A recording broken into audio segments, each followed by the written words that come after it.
नमस्कार प्यारे बच्चों, मैं जी स्वागत करता हूं आपके अपने प्यारे परिवार रोजगार विद अंकित पर। कैसे हैं आप सब लोग? आशा करता हूं अच्छे होंगे, स्वस्थ होंगे, लाजवाब होंगे। तो सभी लोग जल्दी से लाइव आइए, जुड़िए मेरे साथ। हम लोग यहां पर चर्चा करेंगे राष्ट्रपति की, और राष्ट्रपति की आज सेकंड क्लास है, जिसमें हम लोग आर्टिकल 60 तक ऑलरेडी पढ़ चुके हैं। एक बार रिवाइज करा देता हूं कि अनुच्छेद 52 में राष्ट्रपति का वर्णन है, अनुच्छेद 53 में कार्यपालिका की समस्त शक्तियां राष्ट्रपति में है, अनुच्छेद 54 में राष्ट्रपति का निर्वाचक मंडल है कि कौन कौन लोग राष्ट्रपति के लिए वोट करेंगे, अनुच्छेद 55 में राष्ट्रपति के निर्वाचन की रीति है, अनुच्छेद 56 में राष्ट्रपति का कार्यकाल है, अनुच्छेद 57 में एक व्यक्ति द्वारा से राष्ट्रपति का चुनाव लड़ सकता है, कितनी बार भी चुनाव लड़ सकता है, अनुच्छेद 58 में योग्यताएं हैं, 59 में सेवा शर्तें और सैलरी है, अनुच्छेद 60 में शपथ है। आज हम 61 से पढ़ेंगे, अनुच्छेद 61 हम लोग यहाँ पर स्टार्ट करेंगे कि सर आर्टिकल 61, अगर मैं बात करूं कि सर आर्टिकल 61 क्या कहता है, तो आप लोग बताना सर। राष्ट्रपति पर महाभियोग, यहाँ पर हम लोग बात करेंगे कि सर राष्ट्रपति पर महाभियोग, राष्ट्रपति को हटाने के लिए जो महाभियोग लगाया जाता है, राष्ट्रपति पर महाभियोग, तो आप लोग कहेंगे सर महाभियोग, तो ये सारी चीजें महाभियोग कि सर राष्ट्रपति पर महाभियोग। तो आप लोग मुझे बताइएगा सर, राष्ट्रपति पर महाभियोग यानी कि इम्पीचमेंट अगर पूछा जाए, महाभियोग को बोलते हैं इम्पीचमेंट। क्या बोलेंगे? इम्पीचमेंट बोलेंगे कि सर राष्ट्रपति पर महाभियोग किस देश से लिया गया है और कौन से आर्टिकल में आता है। तो एक आर्टिकल है आर्टिकल 61। आर्टिकल 61 में लिखा हुआ है कि सर राष्ट्रपति पर महाभियोग की जो प्रक्रिया है वो हमने कहाँ से ली हुई है। तो आप कहेंगे कि सर ये इम्पीचमेंट हमने यूएसए से लिया है। कहाँ से लिया है? यूएसए से। तो आप कहेंगे सर राष्ट्रपति पर महाभियोग किस आधार पर लगता है, कि सर महाभियोग का आधार क्या है, किस आधार पर लगेगा, बेस क्या होगा। तो आप कहेंगे सर जो आधार है वो आधार क्या है, तो राष्ट्रपति पर महाभियोग लगाने का आधार है संविधान का अतिक्रमण। किसका मेरे बच्चे? संविधान का अतिक्रमण, कि राष्ट्रपति संविधान का अतिक्रमण करे, संविधान का दुरुपयोग करे, अतिक्रमण, जिसको वायलेशन ऑफ कॉन्स्टिट्यूशन बोलेंगे, वायलेशन ऑफ कॉन्स्टिट्यूशन। तो आप लोगों से पूछा जाए violation of violation of constitution, ठीक है जी, कॉन्स्टिट्यूशन। तो यहां पर आप लिखना। चलिए, तो हम लोग यहाँ पर बात कर रहे हैं कि जब कभी भी राष्ट्रपति पर संविधान के अतिक्रमण का आरोप लगता है, संविधान के अतिक्रमण का, कि संविधान का दुरुपयोग किया है, वायलेशन ऑफ कॉन्स्टिट्यूशन किया है, तो ऐसी स्थिति में क्या होगा, तो आप कहेंगे सर ऐसी स्थिति में राष्ट्रपति के ऊपर महाभियोग प्रक्रिया लग जाती है, महाभियोग प्रक्रिया लग जाती है। ठीक है जी। तो आप लोग बताना कि सर कौन से आर्टिकल में राष्ट्रपति को हटाने के लिए महाभियोग है? अनुच्छेद 61 में। कहां से लिया है? अमेरिका के संविधान से। अब बात करते हैं, जब कभी भी राष्ट्रपति पर इम्पीचमेंट लगाया जाता है तो लोकसभा या राज्यसभा किसी भी सदन में लाया जा सकता है।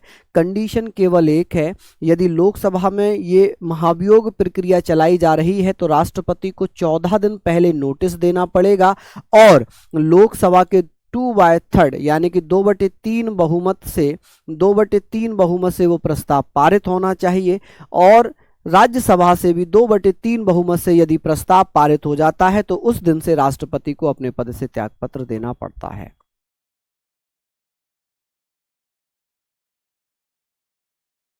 चलिए बताइए, यहां तक ये चीज समझ में आ गई कि सर ये बताइए कि लोकसभा ये कहाँ पेश किया जाता है? संसद में, और संसद मतलब पार्लियामेंट में। आप कहेंगे सर कहाँ पर? पार्लियामेंट। तो आप लोग बता देना सर, पार्लियामेंट की अगर मैं बात करूं तो आप लोग क्या बताइएगा? आप कहोगे सर पार्लियामेंट में यदि लोकसभा में पेश किया जा रहा है, कहाँ पर? यदि लोकसभा में पेश किया जा रहा है तो यहाँ पर 2/3 बहुमत से प्रस्ताव पारित होना चाहिए, 2/3 बहुमत से प्रस्ताव पास होना चाहिए। और राज्यसभा में भी बेटा, राज्यसभा से भी 2/3 बहुमत से प्रस्ताव पारित होना जरूरी है। जब यहाँ से दोनों जगह से पास हो जाएगा तब राष्ट्रपति को क्या करना पड़ेगा, त्याग पत्र देना पड़ेगा, त्याग पत्र या रिजाइन देना पड़ेगा। ठीक है जी। तो हम लोग यहाँ पर बात कर रहे हैं, वॉयलेशन हमने पढ़ लिया था। ठीक है जी। तो आप बेटा स्पेलिंग देख रहे हो, आप किसी ने बताई ही नहीं, यहाँ पर मैंने स्पेलिंग ही गड़बड़ कर दी थी। ठीक है जी। तो आप कहेंगे सर वॉयलेशन। ठीक है, BOI की जगह BIO की जगह BOI लिख दिया था। ठीक है जी। तो वॉयलेशन हो जाएगा। ठीक है, अतिक्रमण करना, उल्लंघन करना, एक ही बात हो गई। अब बात आती है कि सर राष्ट्रपति को नोटिस कितने दिन पहले दिया जाता है, राष्ट्रपति को नोटिस कितने दिन पहले दिया जाएगा। तो आप कहेंगे सर राष्ट्रपति को जो नोटिस दिया जाता है 14 दिन पहले नोटिस दिया जाएगा। 14 दिन पहले बेटा नोटिस दिया जाता है कि आपके खिलाफ महाभियोग प्रक्रिया लग रही है, आप अपने समर्थन में, अपने पक्ष में कुछ कहना चाहेंगे या नहीं। ठीक है, तो ये सारी चीजें आप लोग लिख लीजिए। अब बात करते हैं सर आर्टिकल 62 की। ये तो हमने पढ़ लिया यहाँ तक। ठीक है, आर्टिकल 62 हम लोग पढ़ेंगे कि सर आर्टिकल 62 में क्या लिखा हुआ है। अनुच्छेद 60 क्या कहता है, आर्टिकल 62 इसमें क्या लिखा हुआ है, तो आप लोग बता दीजिएगा कि सर आर्टिकल 62 में क्या लिखा है। तो आर्टिकल 62 कहता है राष्ट्रपति पद की रिक्त पूर्ति, fulfil the vacancy of the president, कि राष्ट्रपति का जो पद है वो कभी भी खाली नहीं रह सकता, राष्ट्रपति का पद कभी भी खाली नहीं रह सकता। यही तो कहता है जी आर्टिकल 62 कहता है कि राष्ट्रपति का पद कभी भी खाली नहीं रहेगा, यानी कि राष्ट्रपति पद की रिक्त पूर्ति, राष्ट्रपति पद की रिक्त पूर्ति, इंग्लिश वाले बच्चे लिख लेंगे fulfil the vacancy of the president. इसको इंग्लिश में लिखेंगे, आप लोग इंग्लिश में लिखेंगे fulfil the vacancy of the president, of the president. ठीक है जी, ऑफ द प्रेसिडेंट। अब बात आती है कि सर राष्ट्रपति का पद कभी भी खाली नहीं रहता, यही तो है। इसमें लिखा हुआ है कि यदि राष्ट्रपति का पद खाली हो जाए तो 6 महीने के अंदर अंदर पद भरना जरूरी है, इलेक्शन होना जरूरी है। तो हम कहेंगे राष्ट्रपति का पद यदि खाली हो जाता है तो 6 माह में चुनाव कराना अनिवार्य है, 6 माह में चुनाव कराना अनिवार्य है, 6 माह में चुनाव कराना अनिवार्य है, चुनाव कराना अनिवार्य है। ठीक है जी, क्या है, अनिवार्य है। ठीक है जी, मैंडेटरी है। अगर पूछ ले कि चुनाव कराना क्या है, मैंडेटरी है, तो आप लोग ये भी लिख लेंगे मैंडेटरी है। तो यहाँ पर आप लोग लिखेंगे कि सर जी चुनाव कराना मैंडेटरी है, क्योंकि राष्ट्रपति का पद कभी भी खाली नहीं रह सकता, पद कभी भी खाली नहीं हो सकता, खाली नहीं रहता। ठीक है, नहीं रहता। क्यों नहीं रहता है जी पद कभी भी खाली? रीजन ये है कि जब राष्ट्रपति की मृत्यु हो जाए, राष्ट्रपति देश के बाहर हो, बीमार हो, अपने पद पर ना हो, ऐसी स्थिति में उपराष्ट्रपति, वाइस प्रेसिडेंट ऑफ इंडिया, वो कार्यवाहक राष्ट्रपति के रूप में काम करता है। किसके रूप में? कार्यवाहक राष्ट्रपति के रूप में काम करते हैं। ठीक है जी, समझ गए? लिख लेंगे, यहां से आप लोगों ने लिख लिया होगा। चलिए, तो ये सारी चीजें आप लोग लिख लीजिए। बेटा पहले पॉलिटी तो कंप्लीट कर लीजिए, या पॉलिटी आधी पॉलिटी पढ़कर ही हिस्ट्री पढ़ लोगे, या केवल हिस्ट्री ही आएगी? एग्जाम में 4 क्वेश्चन आते हैं यहां से, तो क्या कर लोगे? जब पढ़ोगे नहीं तो कैसे करोगे बताओ? हैं, नहीं हो पाता ना ऐसे सारी चीज़ों को आप लोग एक साथ करना चाह रहे हो। मैंने कहा है कि 30 क्लासेस में ख़त्म कर दूंगा, 30 क्लासेस में पॉलिटी को ख़त्म करूंगा। तो यहाँ पर लिख लेना, यहाँ आप लोग लिखना कि एक नोट चाहो तो लिख लो, मैं बोल देता हूँ जर्नली, बाकी तो आप याद रख लेना। याद रख लेना कि राष्ट्रपति का पद कभी भी खाली नहीं रहता, राष्ट्रपति की मृत्यु होने पर, पद खाली होने पर उपराष्ट्रपति कार्यवाहक राष्ट्रपति के रूप में काम करेंगे। अब आपके मन में क्वेश्चन आएगा, यदि उपराष्ट्रपति भी पद पर ना हो, राष्ट्रपति भी ना हो, तो क्या होगा ऐसी स्थिति में? जब राष्ट्रपति उपराष्ट्रपति पद पर ना हो तो उसके स्थान पर देश का मुख्य न्यायाधीश, सुप्रीम कोर्ट का मुख्य न्यायाधीश कार्यवाहक एक्टिंग प्रेसिडेंट के रूप में काम करेगा। क्या कभी ऐसा हुआ है? क्या कभी ऐसा हुआ है कि राष्ट्रपति भी पद पर ना हो, उपराष्ट्रपति भी ना हो और मुख्य न्यायाधीश, सुप्रीम कोर्ट का मुख्य न्यायाधीश क्या बना हो? कार्यवाहक राष्ट्रपति बना हो? बिल्कुल हुआ है। 1969 में, 1969 में डॉक्टर जाकिर हुसैन जो राष्ट्रपति थे उनकी मृत्यु हो गई।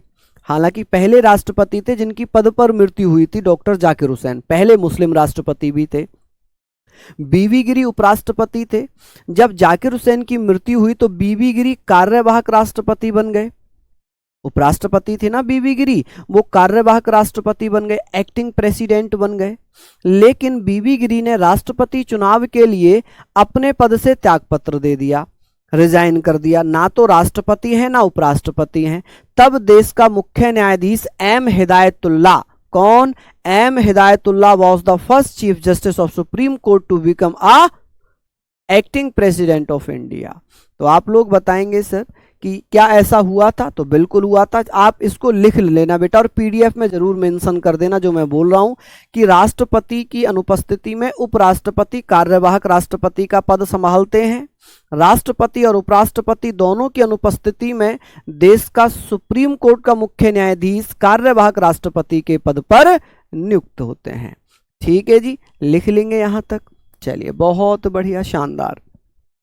चलिए, अब एक बच्चा पूछ रहा है कि सर चुनाव में तो राज्य विधानसभाओं के सदस्य हिस्सा लेते हैं, लेकिन इसको हटाने के लिए केवल और केवल लोकसभा और राज्यसभा के सदस्य ही हिस्सा लेते हैं, केवल संसद ही हिस्सा लेती है। ठीक है, तो यहां तक आप पढ़ लेंगे। अब बात करते हैं सर आर्टिकल 71 की, अनुच्छेद 71 की मैं बात करूंगा। सर अनुच्छेद 71 में क्या लिखा हुआ है?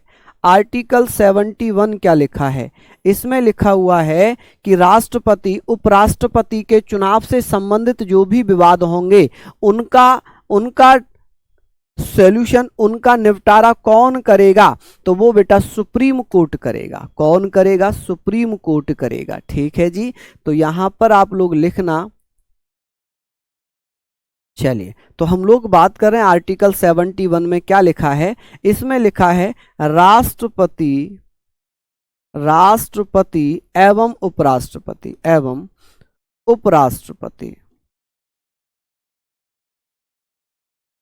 के चुनाव से संबंधित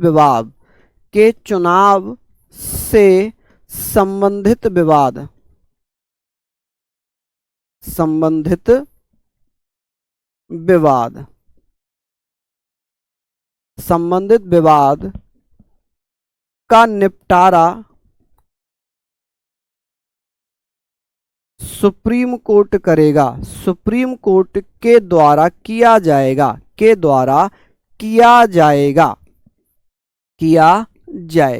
ये आर्टिकल्स पूछे जाते हैं, तो मैं यहां पर बता देता हूं। डिस्प्यूट बिटवीन, क्या हो जाएगा बेटा इसमें? Dispute related to the election of the president and vice president. Dispute related to the election of the president and vice president.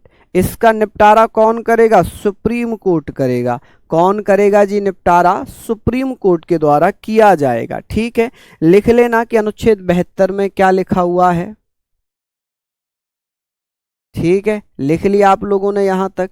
हाँ जी, बहुत शानदार। आगे हम लोग बात करेंगे बेटा अनुच्छेद 63 में राष्ट्रपति नहीं है, उपराष्ट्रपति है। 63, 64, 65, 66, 67, 68, 69, 70 ये किससे संबंधित हो जाएंगे, राष्ट्रपति से। तो अभी हम उपराष्ट्रपति से, अभी हम राष्ट्रपति पढ़ रहे हैं तो इसलिए हम उपराष्ट्रपति नहीं करेंगे, उपराष्ट्रपति कल करेंगे, तो हम उसमें कल बात करेंगे उसके ऊपर। जो राष्ट्रपति से संबंधित आर्टिकल है वही हम लोग पढ़ेंगे। अब एक आर्टिकल आता है आर्टिकल 72, अनुच्छेद 72 क्या कहता है।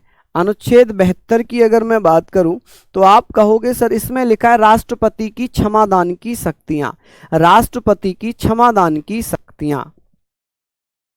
हाँ जी, एक बच्चा कह रहा है सर आपने ये नहीं बताया कि इसमें जो लोकसभा में कैसे प्रस्ताव पेश किया जाता है। तो लोकसभा के 1/4 भाग सदस्य यदि सहमत हैं कि भाई राष्ट्रपति को हटाना है तभी प्रस्ताव लाया जाएगा, तभी प्रस्ताव लाया जाएगा। यहाँ भी 1/4 भाग सदस्य यदि 4 भाग सदस्य यदि बेटा सहमति देते हैं कि भाई राष्ट्रपति को हटाना चाहिए तभी प्रस्ताव राज्यसभा में लाएगा, और 2/3 बहुमत से प्रस्ताव पारित होगा। ठीक है, ये आप लोग लिख लेना। ठीक है भाई डियर, अभी तो कोई समस्या नहीं है आपके साथ। चलिए हम बात कर रहे हैं अनुच्छेद 72 में राष्ट्रपति की क्षमादान की शक्तियां। राष्ट्रपति की क्षमादान की शक्तियां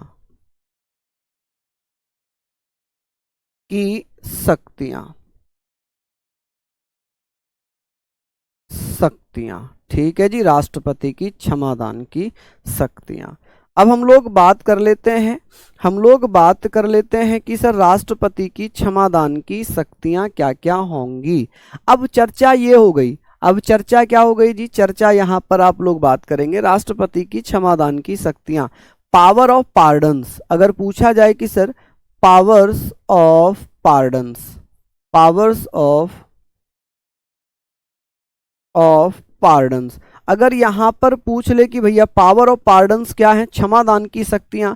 राष्ट्रपति किसी की फांसी को माफ कर सकता है, किसी की फांसी को माफ कर सकता है, किसी की उम्र कैद को 10 साल कर सकता है, किसी की 10 साल को 5 साल कर सकता है, किसी की फांसी को बिल्कुल, किसी की सजा को बिल्कुल माफ कर सकता है। ये अधिकार किसको है, ये राष्ट्रपति को है। क्या राष्ट्रपति ये डिसीजन क्या अपने आप लेता है, नहीं, राष्ट्रपति अपने आप ये डिसीजन नहीं लेता। राष्ट्रपति मंत्री परिषद काउंसिल ऑफ मिनिस्टर की सिफारिश पर, काउंसिल ऑफ मिनिस्टर की सिफारिश पर ये डिसीजन लेता है। ठीक है जी, चलिए ये हमने पढ़ लिए। ठीक है, यहां तक हमने पढ़। चलिए आगे बात करते हैं कि सर अनुच्छेद 86 क्या कहता है, आर्टिकल 86 क्या कहता है। उसमें लिखा है कि राष्ट्रपति अपना मैसेज या अपना संदेश लोकसभा में या राज्यसभा में भेज सकता है। कि कौन से आर्टिकल में लिखा हुआ है कि राष्ट्रपति अपना संदेश, अपना मैसेज किसको भेज सकता है, तो बेटा संसद को भेज सकता है। किसको, संसद को भेज सकता है। किसी भी राष्ट्रपति को अभी तक महाभियोग प्रक्रिया के द्वारा नहीं हटाया गया है, अभी तक नहीं हटाया गया है। ठीक है जी, चलिए तो यहां पर हम लोग बात कर रहे हैं कि सर ये तो हमने पढ़ लिया। एक आर्टिकल है बेटा, आर्टिकल है आर्टिकल 85 लिखो पहले, अनुच्छेद 85 लिखो पहले। ठीक है, क्योंकि सीक्वेंस वाइज हम चल रहे हैं। इसमें लिखा है राष्ट्रपति को अधिकार है कि राष्ट्रपति लोकसभा को भंग कर सकता है, लोकसभा के जो सत्र चल रहे हैं, सेशन चल रहे हैं, उनका सत्रावसान कर सकता है, प्रोग्राम कर सकता है। ठीक है जी, जो लोकसभा के सेशन होते हैं उनको डिस्ट्रॉय कर सकता है, उनको भंग कर सकता है। ठीक है भैया, चलिए उम्मीद है आप लोग यहां पर देख रहे हैं, लिख लिया आप लोगों ने यहां तक। हम बात करेंगे कि सर अनुच्छेद 85 में क्या लिखा है। अनुच्छेद 85 में लिखा हुआ है कि राष्ट्रपति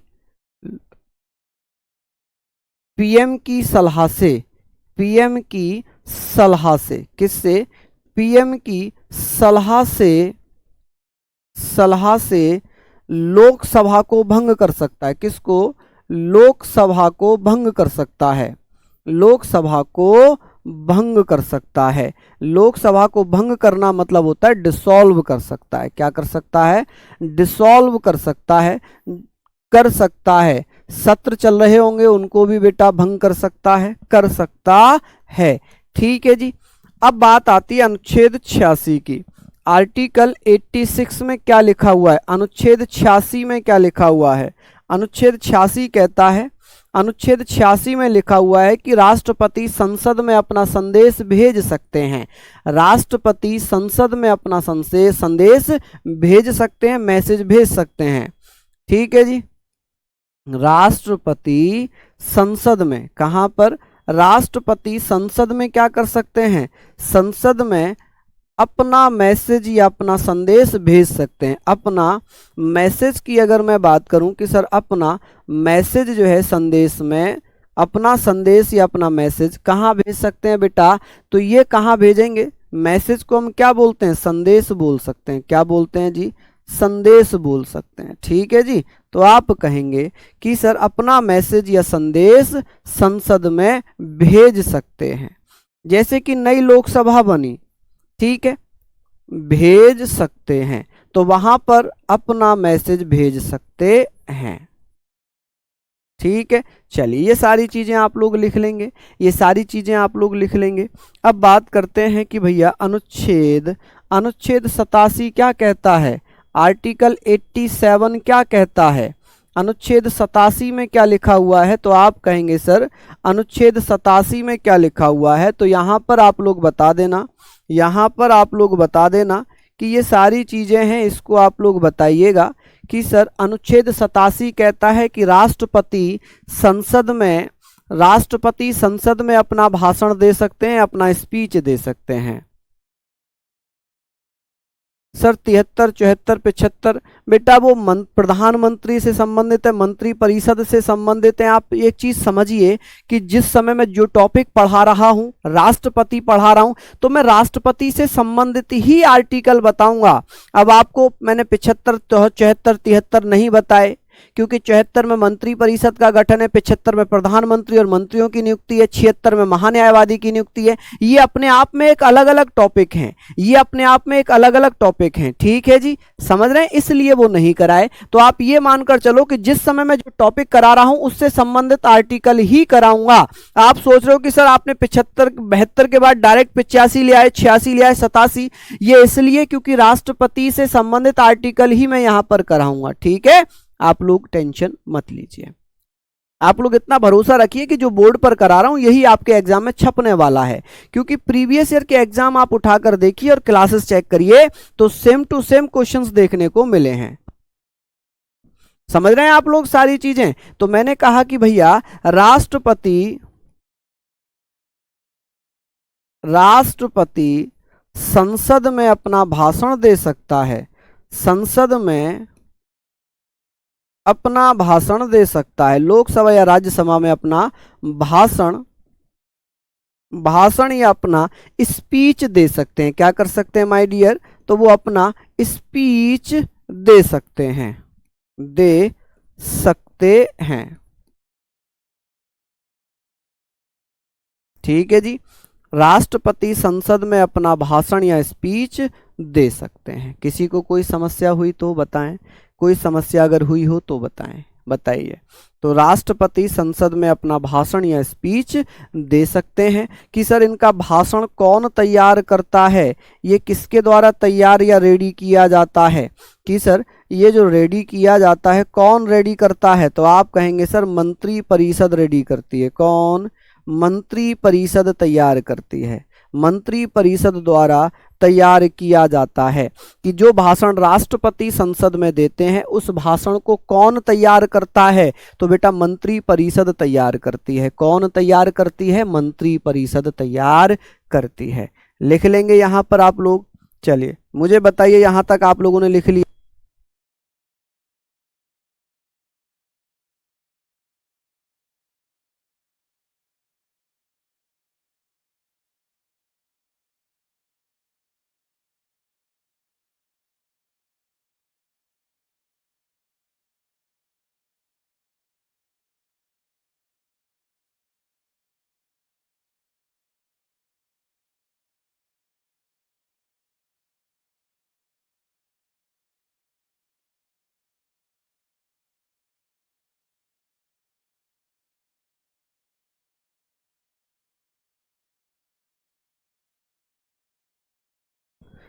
चलिए, तो हम लोग सारी चीज़ों के बारे में बात कर रहे हैं, यहाँ तक आप लोगों ने नोट डाउन कर लिया होगा। अब हम बात करेंगे सर, अब बात करते हैं सर आर्टिकल 108 की। आर्टिकल 108 अनुच्छेद 108 में क्या लिखा है, आप देखना कि इसमें लिखा है कि जब कभी भी कोई साधारण विधेयक है लोकसभा और राज्यसभा में मतभेद हो जाए तो ऐसी स्थिति में राष्ट्रपति को अधिकार है कि वो दोनों सदनों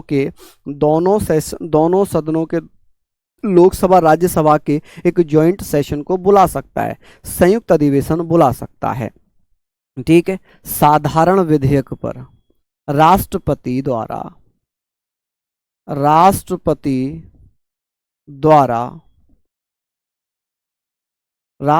द्वारा क्या होगा बेटा, राष्ट्रपति द्वारा साधारण विधेयक पर, किस पर, साधारण विधेयक पर संयुक्त अधिवेशन बुलाया जाता है। साधारण विधेयक पर ऑर्डिनरी बिल जिसको बोलते हैं, क्या बोलते हैं बेटा, इसको ऑर्डिनरी, इसको बोलेंगे हम कि सर ऑर्डिनरी बिल। जो ऑर्डिनरी बिल होगा ना, ऑर्डिनरी बिल पर क्या हो सकता है, साधारण विधेयक को ऑर्डिनरी बिल पर संयुक्त अधिवेशन बुलाया जाता है। संयुक्त अधिवेशन को हम क्या बोलते हैं, संयुक्त अधिवेशन को हम जॉइंट सेशन बोलते हैं। अधिवेशन बुला सकते हैं, जॉइंट सेशन बुला सकते हैं, क्या कर सकते हैं जी, जॉइंट सेशन बुला सकते हैं। तो आप कहेंगे सर जॉइंट सेशन बुला सकते हैं। ठीक है जी, क्या कर सकते हैं, जॉइंट सेशन बुला सकते हैं। तो यहां पर आप लोग लिखना कि सर अब तक क्या राष्ट्रपति महोदय ने जॉइंट सेशन बुलाया है, 3 बार बुलाया है। कितनी बार बुलाया है, 3 बार। कि सर कब कब बुलाया था, एक बार दहेज प्रथा से संबंधित, एक बार किससे, तो बेटा एक बार जब दहेज प्रथा से संबंधित दहेज बिल बना था, दहेज अधिनियम, दहेज अधिनियम बना था। ठीक है जी, क्या बना था, दहेज अधिनियम बना था। ठीक है, डॉबरी एक्ट बना था। और एक बेटा बैंकिंग से संबंधित अधिनियम था। और एक बेटा एक था आतंकवाद, टेररिज्म से, आतंकवाद से संबंधित मामला था। टेररिज्म से संबंधित, बैंकिंग से संबंधित और डॉबरी से संबंधित 2-3 बार अब तक जॉइंट सेशन बुलाया गया है। कितनी बार, 3 बार जॉइंट सेशन अब तक बुलाया गया है। इस जॉइंट सेशन की अध्यक्षता कौन करता है, कि सर इसकी अध्यक्षता किसके द्वारा की जाती है, तो आप बता सकते हैं सर अध्यक्षता आर्टिकल 118 में है, अनुच्छेद 118 में लिखी हुई है कि जॉइंट सेशन की अध्यक्षता लोकसभा अध्यक्ष करते हैं। कौन करते हैं, लोकसभा अध्यक्ष करते हैं। लोकसभा अध्यक्ष करेंगे, कौन करेंगे, लोकसभा अध्यक्ष करेंगे। तो आप कहेंगे सर कौन करता है, लोकसभा अध्यक्ष करते हैं। चलिए लिख लिया, हाँ जी। एक बच्चा पूछ रहा है सर वीडियो देखकर डायरेक्ट लेक्चर से तैयार करें या बुक से तैयार करें। तो याद रखो कि जितना मैं करा रहा हूँ, पॉलिटी की अगर मैं आपको विश्वास दिला दूं कि जितना आपको मैं पीडीएफ पढ़ा रहा हूँ, जितना भी चीज़ें यहाँ करा रहा हूँ, आप केवल पीडीएफ से भी रिवीजन कर लेंगे ना, तो आपका एक भी क्वेश्चन बाहर नहीं जाएगा, एक भी क्वेश्चन बाहर नहीं जाएगा। ठीक है माय डियर। अब बहुत सारे बच्चे मुझसे इस वजह से भी नाराज रहते हैं कि सर आप हमारे कमेंट नहीं पढ़ते। अरे भैया जब पढ़ा रहे होते हैं तो टीचर कैसे कमेंट पढ़ेगा, नहीं पढ़ पाएगा। भाई मैं तो नहीं पढ़ पाऊंगा, मैं तो ऑनेस्टली बोलता हूँ यार, अगर आपको बुरा लग रहा हो तो मैं उसके लिए माफ़ी चाहता हूँ। मैं पढ़ाते समय इतना मगन हो जाता हूँ कि मेरा ध्यान आपके कमेंट पे नहीं जाता। मैं केवल और केवल यहाँ पर बेटा फोकस करता हूँ, केवल बोर्ड पर फोकस करता हूँ। ठीक है, इम्पीचमेंट आर्टिकल 61 में है, अनुच्छेद 61 में है, अनुच्छेद 61 में है बेटा, ये लिखा हुआ है आर्टिकल 61।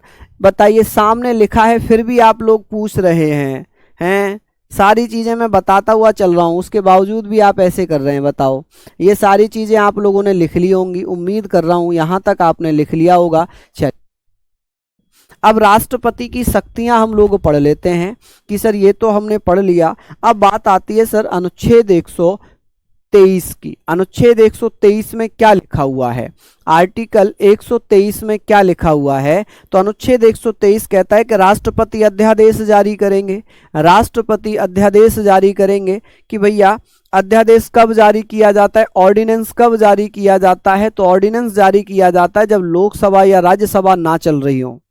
ऐसी कंडीशन में जब दोनों हाउस ना चल रहे हो, दोनों सदन ना चल रहे हो, तब लोकसभा राज्यसभा के ना चलने पर राष्ट्रपति कानून की आवश्यकता पड़ने पर एक अध्यादेश जारी करते हैं, और ये उतना ही वैल्यूएबल होता है, उतनी ही शक्ति रखता है जितना लोकसभा और राज्यसभा द्वारा बनाए गए किसी अधिनियम में होती है। ठीक है भैया, चलिए तो यहां पर हम लोग बात कर लेते हैं कि सर अब हम बात करेंगे राष्ट्रपति की शक्तियां। किसकी शक्तियां पढ़ेंगे हम, राष्ट्रपति की शक्तियां, की शक्तियां।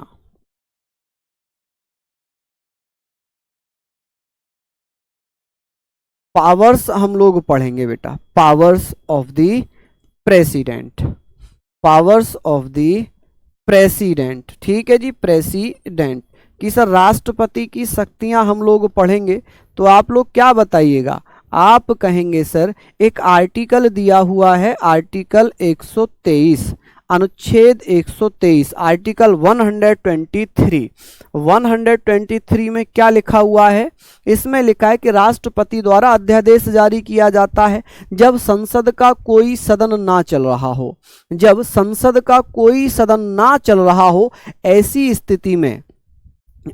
स्थिति में राष्ट्रपति के द्वारा अध्यादेश जारी किया जाता है। ठीक है बेटा, तो आप कहेंगे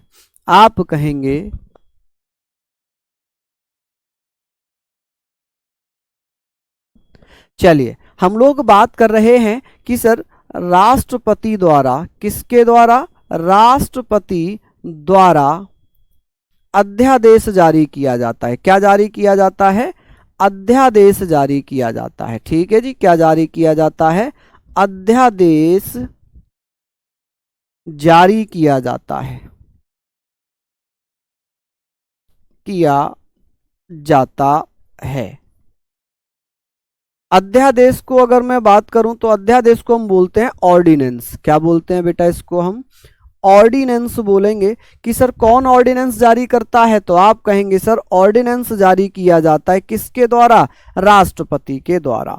अब राष्ट्रपति ऑर्डिनेंस कब जारी करते हैं, तो आप कहेंगे सर राष्ट्रपति अध्यादेश कब जारी करेंगे, तो जब संसद का यानी कि पार्लियामेंट का, संसद का यानी कि पार्लियामेंट का कोई सदन ना चल रहा हो, पार्लियामेंट का कोई सदन ना चल रहा हो, कोई सदन यानी कि हाउस, लोकसभा या राज्यसभा, हाउस ना चल रहा हो, ना चल रहा हो, ना चल रहा हो, ऐसी स्थिति में अध्यादेश जारी किया जाता है। ऐसी स्थिति में अध्यादेश जारी किया जाता है। अब जब अध्यादेश जारी कर दिया जाता है तो इस अध्यादेश को 6 सप्ताह के अंदर अंदर, 6 सप्ताह के अंदर अंदर क्या हो जाना चाहिए, 6 सप्ताह के अंदर अंदर संसद की मंजूरी मिल जानी चाहिए। ठीक है जी, क्या हो जानी चाहिए, संसद की मंजूरी मिल जानी चाहिए। सप्ताह में 6 सप्ताह के अंदर के अंदर 6 सप्ताह के अंदर, यानी कि अगर हम कह सकते हैं 6 सप्ताह के अंदर विद इन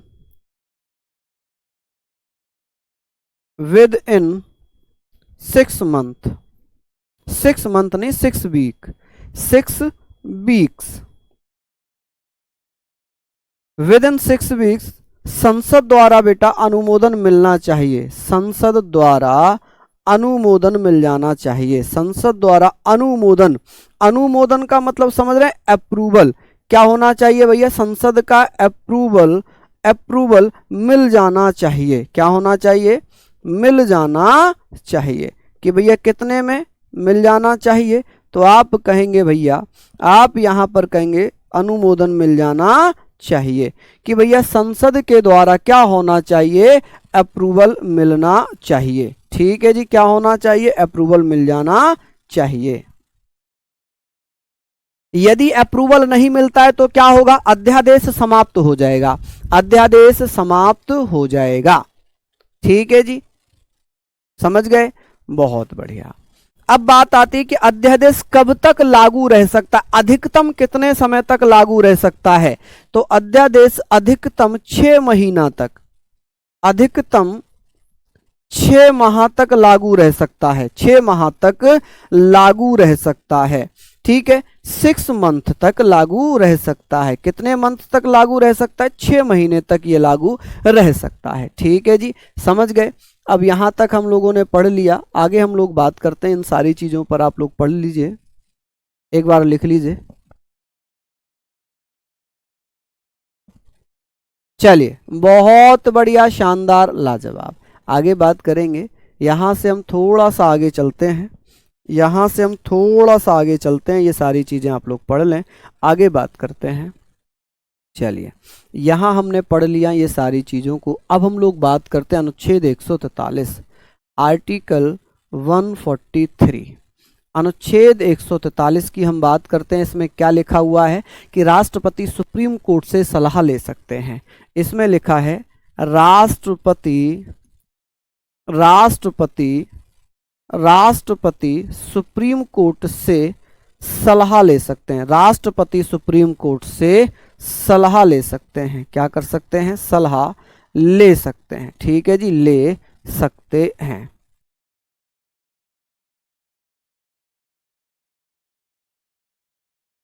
चलिए, तो यहां पर हम लोग बात करेंगे कि सर ये हमने पढ़ लिया। अब हम बात करते हैं बेटा आपातकालीन शक्तियां।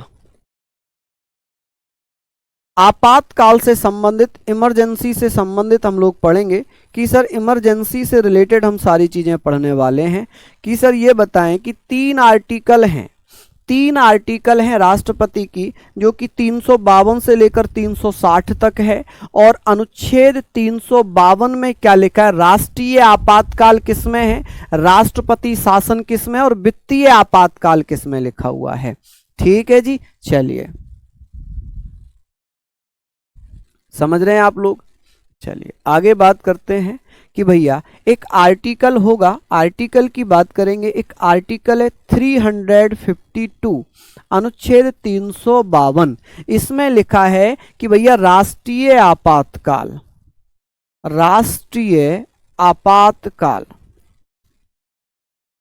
आपातकाल, नेशनल इमरजेंसी,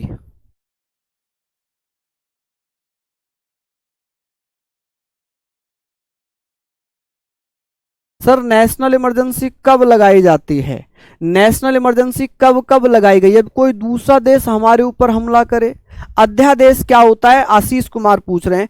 अध्यादेश का मतलब है जब कभी भी लोकसभा ना चल रही हो, राज्यसभा ना चल रही हो, कानून तो यही बनाते हैं, और कानून की अति आवश्यकता हो, कानून कंपलसरी है कि भी कानून आना चाहिए। तो ऐसी स्थिति में राष्ट्रपति एक कानून जारी कर देते हैं, राष्ट्रपति एक कानून जारी कर देते हैं, कानून बना देते हैं, और उस कानून को 6 सप्ताह के अंदर संसद अनुमोदन देगी, और वह कानून अधिकतम 6 महीने तक लागू रह सकता है। ठीक है, समझ गए आप लोग। चलिए, बहुत बढ़िया, शानदार। तो यहां तक हम लोग सारी चीजों को बात कर रहे हैं। अब ये राष्ट्रीय आपातकाल 3 बार लगा है भारत में।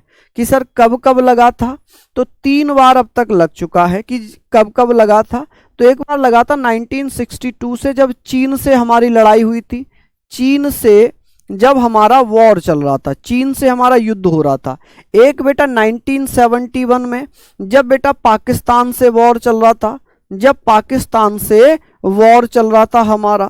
ठीक है, और एक बेटा 1975, 1975 की अगर मैं बात करूं तो आप क्या कह सकते हैं, आप कहेंगे सर ये आंतरिक अशांति के आधार पर लगा था, आंतरिक अशांति के आधार पर,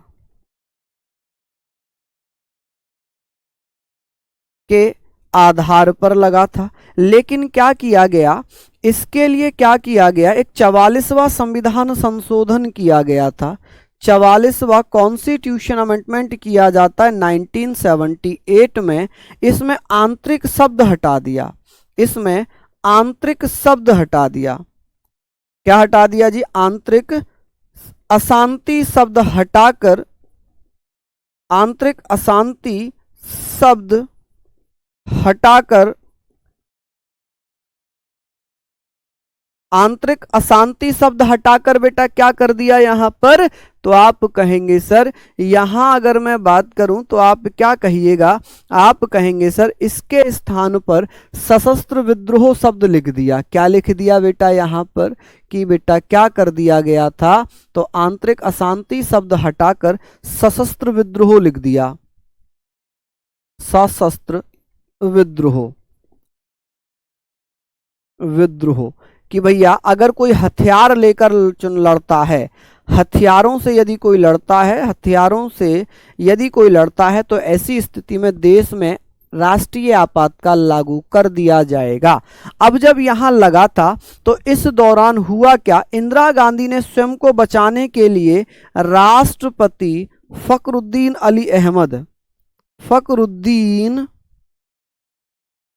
अली अहमद ने बेटा इसको 24 अली अहमद साहब द्वारा 24 जून की रात यानी कि 25 जून को इसको लागू कर दिया। 25 जून 1975 में इसको लागू कर दिया था। कब लागू किया था? 1975 में इसको लागू कर दिया था। ठीक है जी, आगे बात करते हैं कि सर राष्ट्रीय आपातकाल को कितने समय में अनुमोदन मिल जाना चाहिए? राष्ट्रीय आपातकाल को आप लोग जो आंखें निकालते हैं ना, मैं उनका कमेंट वैसे भी नहीं पढ़ता हूं, क्योंकि आपको तो आंखें निकालनी है, गुस्सा दिखाना है तो आप दिखाते रहो, मुझ पे उस चीज़ का कोई फर्क नहीं पड़ता। ठीक है, हाँ, इसीलिए तो मैं जानबूझकर नहीं पढ़ता फिर आप लोगों की आंखें। लिख रहे हैं आप लोग ये सारी चीजें। चलिए हम लोग बात करते हैं,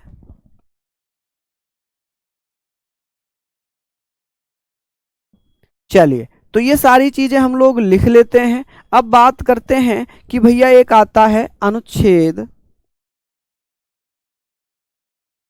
आर्टिकल 356, अनुच्छेद 354, इसमें लिखा राष्ट्रपति शासन, राष्ट्रपति शासन, प्रेसिडेंट रूल।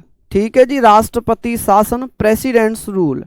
तो आप कहेंगे sir presidents rule. President rule की अगर मैं बात करता हूं तो आप लोग बता देंगे कि सर प्रेसिडेंट रूल की अगर मैं यहां पर चर्चा कर लूं तो आप क्या बताइएगा? आप कहेंगे सर प्रेसिडेंट रूल की अगर बात आती है तो आप कहेंगे कि सबसे ज्यादा बार कहां लगा है? जब राज्य में राष्ट्रपति शासन लगना हो तो कौन रिक्वेस्ट करता है? किसकी सिफारिश पर लगता है? ये सिफारिश पर किसकी लगेगा? तो सिफारिश पर बेटा किसकी? राष्ट्रपति, राज्यपाल की सिफारिश पर, राज्यपाल की सिफारिश पर।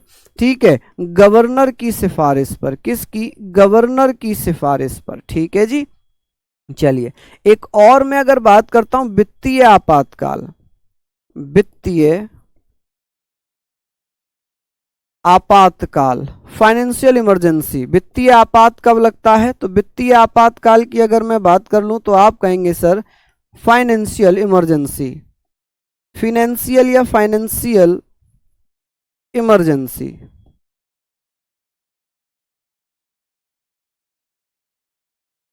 ये लगती है बेटा आर्टिकल 360 में। किसमें? अनुच्छेद 360 में। अब अनुच्छेद 360 में लग जाती है, इसको बेटा 2 माह के अंदर अंदर अनुमोदन मिलना चाहिए, 2 माह में अप्रूवल मिलना चाहिए, संसद के द्वारा अप्रूवल मिलना चाहिए। और बेटा इसको बेटा राष्ट्रीय आपातकाल को 1 माह में अप्रूवल मिलना चाहिए, 1 माह में अनुमोदन या अप्रूवल मिलना जरूरी है, अप्रूवल मिलना जरूरी है। चलिए अब बात आती है भैया राष्ट्रीय आपातकाल हमने पढ़ा, राष्ट्रपति शासन पढ़ा। अब इस राष्ट्रपति शासन सबसे ज्यादा कहां लगा है? तो ये सबसे ज्यादा कहां लगा है? तो सबसे ज्यादा बार बेटा ये यूपी में लगा है। कितनी बार? 10 बार। कितनी बार लगा है? 10 बार। समझ गए आप लोग? समझ गए बेटा आप लोग? चलिए यहां पर आप लोग समझ गए क्या? चलिए बहुत बढ़िया, शानदार, लाजवाब। चलिए ये सारी चीजें आप लोग पढ़ लीजिए, ठीक है। वित्तीय आपातकाल आज तक नहीं लगा है, अभी तक एक बार भी नहीं लगा है, अभी तक एक बार भी नहीं लगा है, भी नहीं लगा है, ठीक है जी। चलिए बहुत बढ़िया, आगे चलते हैं, इसको नोट डाउन करिए। अभी कुछ फैक्ट मैं आपको बता देता हूं, कुछ महत्वपूर्ण फैक्ट। सबसे ज्यादा बेटा, सबसे ज्यादा बार अध्यादेश जारी करने वाले राष्ट्रपति थे फखरुद्दीन अली अहमद। मैं भी बताने वाला था ये फैक्ट में, मैं फैक्ट में ये सारी चीजें आपको बताने वाला था, यहां तक लिख लिया। अब कुछ फैक्ट लिखते हैं, जैसे कि फैक्ट की बात आती है तो आप कहेंगे सर फैक्ट्स, और फैक्ट्स इंपोर्टेंट होते हैं कि प्रथम राष्ट्रपति कौन थे। प्रथम राष्ट्रपति बच्चा बच्चा जानता होगा, doctor Rajendra Prasad, doctor Rajendra Prasad, doctor Rajendra Prasad थे बेटा भारत के पहले राष्ट्रपति, ठीक है।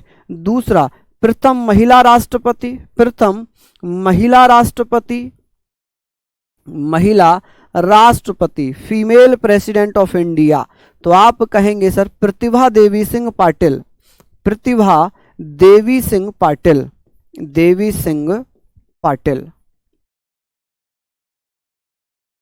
पाटिल, ठीक है जी। अच्छा यहां पर अगर बात करेंगे प्रथम मुस्लिम, प्रथम मुस्लिम राष्ट्रपति, मुस्लिम राष्ट्रपति कौन थे, तो प्रथम मुस्लिम राष्ट्रपति थे डॉक्टर जाकिर हुसैन। कौन थे, जाकिर हुसैन, डॉक्टर जाकिर हुसैन। और ये प्रथम थे जिनकी मृत्यु हुई, प्रथम राष्ट्रपति जिनकी पद पर मृत्यु हुई, पद पर मृत्यु हुई, कि भैया जब ये पद पर थे तभी इनकी मृत्यु हो गई, ठीक है। प्रथम गैर राजनीतिक राष्ट्रपति कौन थे, प्रथम गैर राजनीतिक या राजनीतिक राष्ट्रपति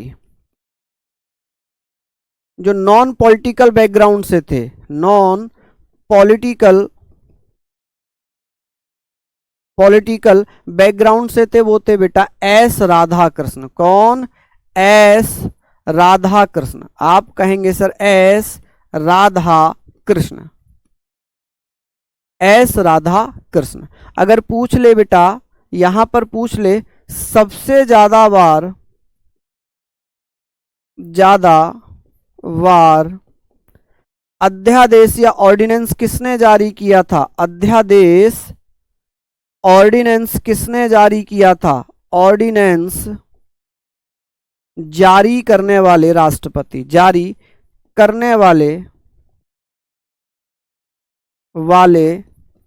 राष्ट्रपति। तो आप कहेंगे सर कौन है, तो आप बता देना भैया कौन है, तो फखरुद्दीन अली अहमद है, फखरुद्दीन अली अहमद, ठीक है जी। चलिए यहां पर आप लोग लिख लीजिए। अब बात करते हैं, ये आपने लिख लिया प्रथम कार्यवाहक राष्ट्रपति कौन थे, प्रथम कार्यवाहक राष्ट्रपति, वाहक राष्ट्रपति, कार्यवाहक राष्ट्रपति को एक्टिंग प्रेसिडेंट बोलते हैं। क्या बोलते हैं जी इनको, एक्टिंग प्रेसिडेंट बोलते हैं। कि एक्टिंग प्रेसिडेंट कौन थे, एक्टिंग प्रेसिडेंट, ठीक है जी। एक्टिंग प्रेसिडेंट कौन थे, तो आपसे पूछा जाएगा भैया कौन थे, बीवी गिरी थे। कौन थे, बीवी गिरी, ठीक है, कौन थे, बीवी गिरी। चलिए लिख लीजिए जल्दी जल्दी से।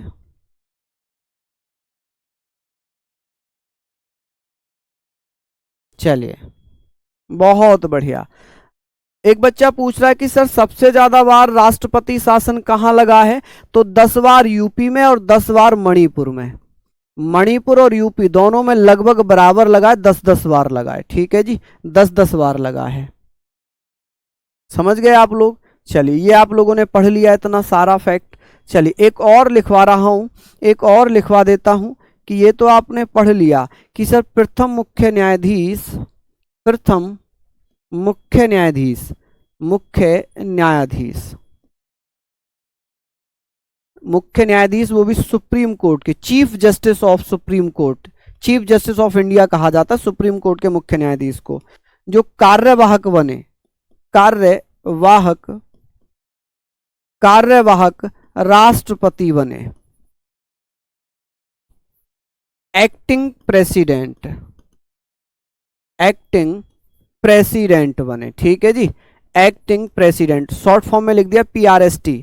वो थे बेटा एम हिदायतुल्ला, एम हिदायतुल्ला,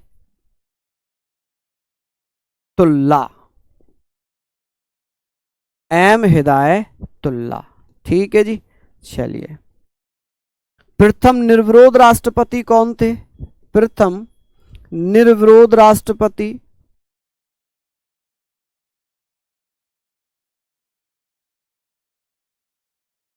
निर्विरोध राष्ट्रपति कौन थे बेटा? राष्ट्रपति। तो आप कहेंगे सर वो थे एन संजीव रेड्डी, नीलम संजीव रेड्डी, नीलम संजीव रेड्डी, ठीक है जी। कौन थे? नीलम संजीव रेड्डी। चलिए, तो यहाँ पर आप लोग बात कर लेंगे, यहाँ पर आप लोग सारी चीज़ों पर चर्चा कर लेंगे। हाँ जी, बहुत बढ़िया, शानदार, लाजवाब। तो आगे बात करते हैं।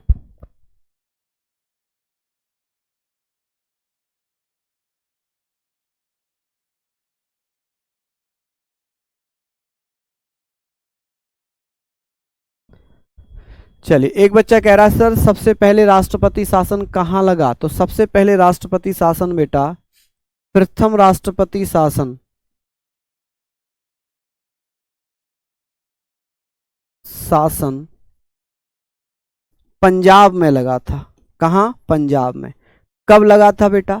कब लगा था? तो 7 जुलाई 1951 में। कब? 7 जुलाई 1951 में, ठीक है माय डियर। चलिए, ये सारी चीजें आपने पढ़ ली। कलम राष्ट्रपति की ये तो पूरा पढ़ लिया, कल उपराष्ट्रपति पढ़ेंगे और राष्ट्रपति उपराष्ट्रपति से संबंधित अनुच्छेद कल पढ़ेंगे, ठीक है भैया। चलिए, तो बहुत बढ़िया, शानदार, ये सारी चीजें हो गई। हम लोग बात करेंगे, हम लोग कल उपराष्ट्रपति पर बात करेंगे और कल राष्ट्रपति उपराष्ट्रपति का टेस्ट भी करेंगे, ठीक है जी। चलिए, बहुत बहुत धन्यवाद सभी को, नमस्कार, जय हिंद, जय भारत।